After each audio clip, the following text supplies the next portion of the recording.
नमस्ते, जय हिंद दोस्तों। आप सभी का इस कहानी में स्वागत है। मैं लेकर आई हूँ आपके लिए एक और नई कहानी। दोस्तों, अगर अभी तक आपने हमारा चैनल सब्सक्राइब नहीं किया है तो प्लीज़ सब्सक्राइब कर लीजिए। ये कहानी आरती और निखिल की है, जिसकी शादी को 6 साल हो गए थे, लेकिन अभी तक कोई बच्चा नहीं था। आरती की उम्र 34 साल हो गई थी और वहीं निखिल की उम्र भी 36 साल हो गई थी। हर कोई पूछता, अभी तक कोई खुशखबरी नहीं मिली। ये सवाल उनके लिए तीर बनकर चुभते थे। शुरुआत में उसने मुस्कुराकर टालना की कोशिश की, पर जब सालों बीतने लगे तो रिपोर्ट्स हर बार निराश हाथ लगी। बढ़ती उम्र को देखकर लोगों ने को लग रहा था अब इनके बच्चे नहीं होंगे, लेकिन आरती और निखिल ने हौसला नहीं तोड़ा। उसकी सास सविता दिन रात ताने मारती थी, कैसी बहू लाई है, 6 साल हो गए अभी तक कोई बच्चा नहीं हुआ। रिश्तेदारों की बातें और भी कड़वी होती, इतने साल हो गए शादी को, लगता है बांझी है। आरती की आंखों में अक्सर तकिए में छुपकर रोती थी, मगर उसका चेहरा था जो उसके आंसुओं को अपने आंचल में समेट लेता था।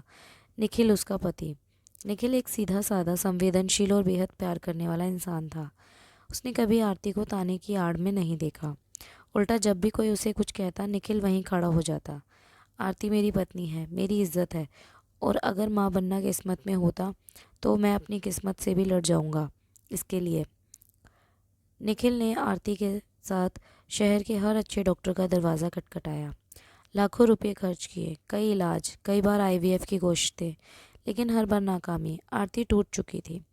उसने एक दिन निखिल से कहा, शायद भगवान ने मुझे माँ बनने लायक ही नहीं समझा।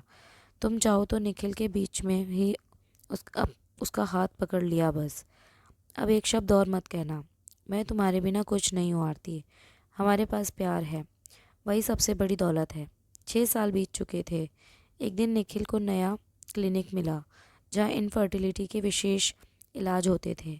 डॉक्टर ने केस देखा और कहा, हम एक बार फिर कोशिश करेंगे, लेकिन इस बार एक खास थेरेपी के साथ। आरती की आंखों में उम्मीद की एक धुंधली सी रेखा उभरी। इलाज शुरू हुआ। आरती ने हर दर्द को सहा, हर इंजेक्शन को अपनी आंखों में आने वाले भविष्य के सपने समझकर सहा। फिर वो दिन आया जब रिपोर्ट हाथ में थी, प्रेगनेंसी पॉजिटिव। दोनों रो पड़े। वो खुशी के आंसू थे। 6 साल की तपस्या का फल मिला था। गर्भावस्था आसान नहीं थी। आरती को कई बार अस्पताल में भर्ती होना पड़ा। उसके शरीर में कमजोरी थी, लेकिन आत्मा में एक माँ बनने की जिद थी। निखिल ने ऑफिस की छुट्टी ली और पूरा समय आरती की देखभाल में लगाया। सविता देवी का व्यवहार भी धीरे धीरे बदलने लगा। जब गांव में खबर फैली कि आरती माँ बनने वाली है, आरती को अब पूरे 9 महीने होने वाले थे। फिर आया वो दिन जब आरती को लेबर रूम में ले जाया गया। 3 घंटे की मशक्क़त के बाद डॉक्टर बाहर आए और बोले, बधाई हो, जुड़वा बच्चे हुए हैं, एक बेटा और एक बेटी। निखिल की आंखों में चमक थी। उसने पहली बार अपने बच्चों को गोद में उठाया और आरती की ओर देखा। तुमने मेरा संसार बदल दिया। आरती की आंखें झलक आईं। वो शब्द नहीं बोल सकी, लेकिन उसकी मुस्कान सब कह रही थी। बच्चों के नाम रखे रिंकू और पायल। सविता देवी भी अब बच्चों के साथ दिन भर व्यस्त रहने लगी।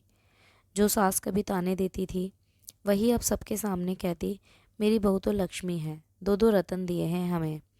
आरती और निखिल का घर अब हंसी से गूंजता है। बच्चों की किलकारियां जैसे हर गम को बहा ले गई थी। आरती अब समाज में उन औरतों के लिए प्रेरणा बन गई थी जो माँ बनने की उम्मीद खो चुकी थी। आरती और निखिल के जीवन में अब हर दिन नई रोशनी लेकर आता था। जुड़वा बच्चों की किलकारियाँ उस घर के हर कोने में मुस्कुराहट बिखेरती थी। कभी जो घर उदासी से भरा रहता था, आज वहाँ हर घंटे हंसी गूंजती थी। दीवारों पर अब खिलौनों की टकटक और बच्चों की तोतली आवाज़ें थीं। आरती जो कभी हर रात रो रो कर सोती थी, अब हर सुबह बच्चों की मुस्कुराहट के साथ जागती है। माँ बनने की सुख उसकी आंखों में झलकता था। अब वो केवल एक पत्नी या बहू नहीं थी, अब वो दो नन्ही जानों की पूरी दुनिया बन चुकी थी। एक शाम जब रिंकू और पायल अपनी पहली बार माँ कहकर आरती के गले लगे, तो उसकी आंखों से आंसू बह निकले। निखिल वही पास में खड़ा था। उसने आरती का हाथ थामा और मुस्कुराते हुए कहा, ये हमारी तपस्या का फल है और तुम्हारी हिम्मत की जीत। आरती ने अपने बच्चों को देखा और फिर निखिल की ओर देखते हुए कहा, अगर तुमने मेरा साथ ना दिया होता तो मैं कब की टूट चुकी होती। ये माँ बनने का सुख मेरा नहीं, हमारी जंग की जीत है। वो लम्हा मानो समय के कैनवस पर अमिट चित्र की तरह दर्ज हो गया। सविता देवी अब आरती को गर्व से मेरी बहू नहीं, मेरी बेटी है कहती। जो रिश्तेदार कभी ताने मारते थे, अब प्रेरणा लेने आने लगे।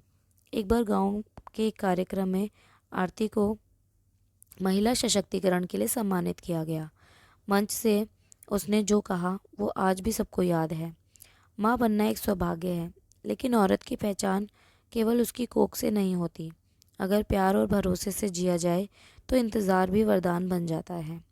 भीड़ में निखिल तालियां बजा रहा था और उसकी आंखों में वही गर्व था जो एक सच्चे साथी की होता है। आज आरती और निखिल के जीवन में खुशियां हैं, सम्मान है और सबसे बढ़कर एक ऐसी कहानी जो ना जाने कितनों की उम्मीद देती है। जुड़वा बच्चे बड़े हो रहे हैं, पर आरती जानती थी कि सबसे बड़ा जन्म उसके भीतर हुआ था, एक माँ के भीतर की अड़िग शक्ति का जन्म। तो दोस्तों, ये कहानी आपको कैसी लगी हमें कमेंट करके ज़रूर बताएं और इस कहानी को अपने दोस्तों के साथ शेयर ज़रूर करें। धन्यवाद।